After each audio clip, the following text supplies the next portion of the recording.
ఒక సర్వే సంస్థ కొన్ని నిజాలైతే కనుక చెప్పిందంటండి. ఆ సర్వే సంస్థ కొన్ని వాస్తవాలను చెప్పింది. ఇంతకీ మీకు ఇసుక అందుబాటులో ఉందా? ఇసుక రేటు ఫ్రీగానే ఇస్తున్నారా, లేకపోతే ఏమైనా డబ్బులు ఏమైనా తీసుకుంటున్నారా? ఇసుక అందుబాటులో ఉందా లేదా, డబ్బులు ఏమైనా తీసుకుంటున్నారా? అన్నా క్యాంటీన్లో పరిస్థితి ఏంటి? అన్నా క్యాంటీన్లు మ్యాక్సిమం రాష్ట్రం మొత్తం అందరూ ఫ్రీగానే భోజనం చేస్తున్నారా అన్నా క్యాంటీన్లో? అలాగే కరెంట్ ఎలా ఉంది?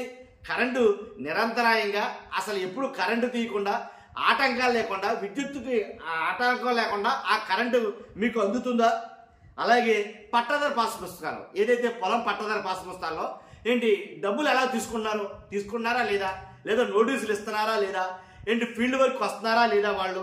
కాబట్టి అంతే కదా, అదే కాదు, ఏదైతే ఎన్టీఆర్ వైద్య సేవా పథకం అమలు తీరు ఎలా ఉంది?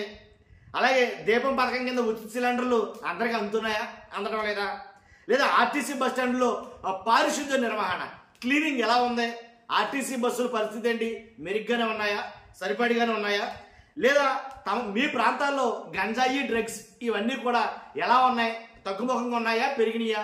ఇలాంటి అంశాల మీద సర్వే సంస్థ ఏదైతే ఒక సర్వే ఉందో, పాజిటివ్ పబ్లిక్ పర్సెప్షన్ అనే ఒక సర్వే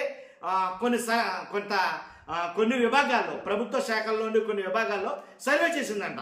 ఈ పాజిటివ్ పబ్లిక్ పర్సెప్షన్ అనే సర్వే. ఆ సర్వే ఏం చెప్తుందంటే, రాష్ట్ర ప్రభుత్వం అమలు చేస్తున్న ఉచిత ఇసుక విధానం పూర్తిగా గాడిన పడలేదని, అక్కడక్కడ కొన్ని సమస్యలు ఉన్నాయని పాజిటివ్ పబ్లిక్ పర్సెప్షన్ సర్వేలో బయటపడిందంట. ఇసుక తగినంత అందుబాటులో లేదంట. కాబట్టి ఇలాంటివన్నీ కూడా ఖచ్చితంగా చెప్పిందండి ఈ సర్వే. కానీ ఏం చెప్పింది ఏంటి చెప్పే ముందు ఫస్ట్ అయితే లైక్ చేయండి, వివరాల్లోకి వెళ్దాం.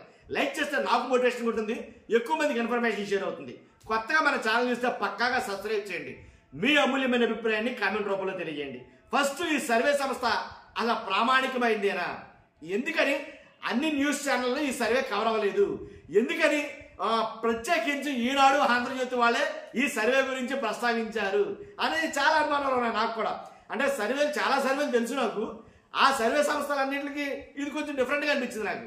కాబట్టి ఏంటంటే మన మామూలుగా బీభత్సంగా ఎత్తింది, అందు గురించి డౌట్ వచ్చింది నాకు.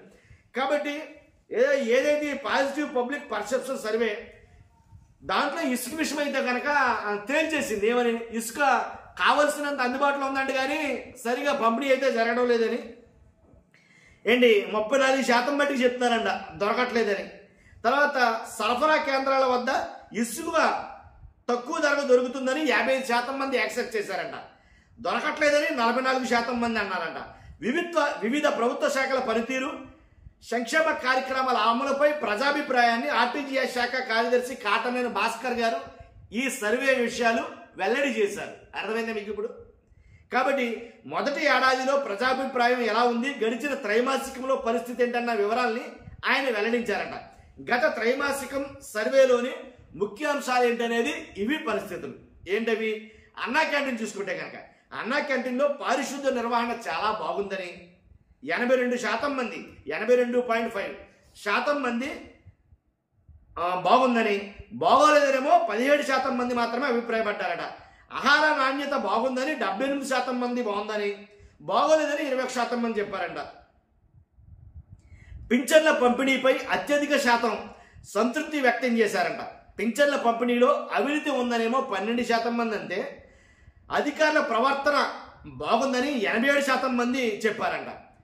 మొదటి ఏడాదితో పోలిస్తే గత త్రైమాసికంలో పింఛన్ల పంపిణీలో మెరుగుపడినట్టు సర్వే తెలిపిందంట. ఇది రిజిస్ట్రేషన్ల విభాగానికి సంబంధించి స్లాట్ బుకింగ్ సజావుగా జరుగుతుందని 65% మంది చెప్పారంట.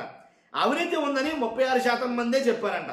రిజిస్ట్రేషన్ ప్రక్రియలో సమస్యలు ఉన్నాయని 32% మంది చెప్పారంట. ఇది రివర్స్ ఏమో, ఎలా అంటే అవినీతి అనేదేమో 65% మంది చెప్పాలి వాస్తవం అయితే. దీంట్లో పట్టాదారు పాస్ పుస్తకం కోసం అదనపు మొత్తం వసూలు చేస్తున్నారని 24% మంది అంటే, నోటీసులు ఇవ్వట్లేదని 43% మంది అన్నారంట. ఫీల్డ్ ఎంక్వైరీ చేయట్లేదని 41% మంది చెప్పారంట. అంతరాయం లేకుండా విద్యుత్ సరఫరా జరుగుతుందని 62% మంది చెప్పారంట. ఈ 62% మంది ఎవరు నాకు అర్థం కాల. అసలు అంతరాయం లేకుండానే విద్యుత్ వస్తుందా? Okay, well and good. Voltage తగినంత లేదని 43% మంది చెప్పారంట. ఎన్టీఆర్ వైద్య సేవకు పథకంకు అమలు తీరుపై 83% మంది సంతృప్తి వ్యక్తం చేశారంట. ఎన్టీఆర్ వైద్య సేవపై ఆరోగ్యశ్రీ అవసరం లేదనుకున్నట్టున్నారు వాళ్ళు. సర్వే మందనుకోండి. సిబ్బందికి అవినీతికి పాల్పడుతున్నారని 22% మంది తేల్చి చెప్పారంట. దీపం పథకం కింద ఉచిత సిలిండర్లు సరఫరా చేసే డోర్ డెలివరీ బాయ్స్ డబ్బులు డిమాండ్ చేస్తున్నారని జస్ట్ 39% మంది చెప్పారంట. వారి ప్రవర్తన బాగుందని 79% మంది చెప్పారంట. విత్తనాలు సకాలంలో అందటం లేదని 35% మంది మాత్రమే, అంటే నాణ్యత బాగోలేదని 37% మంది మాత్రమే రైతులు చెప్పారంట. ఆర్టీసీ బస్ స్టాండ్లు, వాటి పారిశుద్ధ్య నిర్వహణ, సీటింగ్ విధానం ఇవేవీ బాగోలేదని 43% మంది చెప్పారంట. తాగునీటి సదుపాయం లేదని 47% మంది చెప్పారంట. మరుగుదొడ్ల నిర్వహణ బాగోలేదని 41% మంది చెప్పారంట. తమ ప్రాంతాల్లో గంజాయి డ్రగ్స్ సమస్య ఉందని 26% మంది చెప్పారంట. పోలీసుల స్పందన బాగుందని 57% మంది చెప్పారంట. ఇదండి పాజిటివ్ పబ్లిక్ పర్సెప్షన్ సర్వే చేసిన సంస్థ, ఆ సర్వే సంస్థ చేసిన సర్వేలో వెల్లడి చేసిన విషయాలు అన్నమాట ఇవి. అది తెలిసి ఈ సర్వే అంతగా ప్రామాణికం కాదేమని అనిపించింది. మీకేమనిపించిందో మీ అభిప్రాయం కామెంట్ రూపంలో తెలియజేయండి. Thank you very much.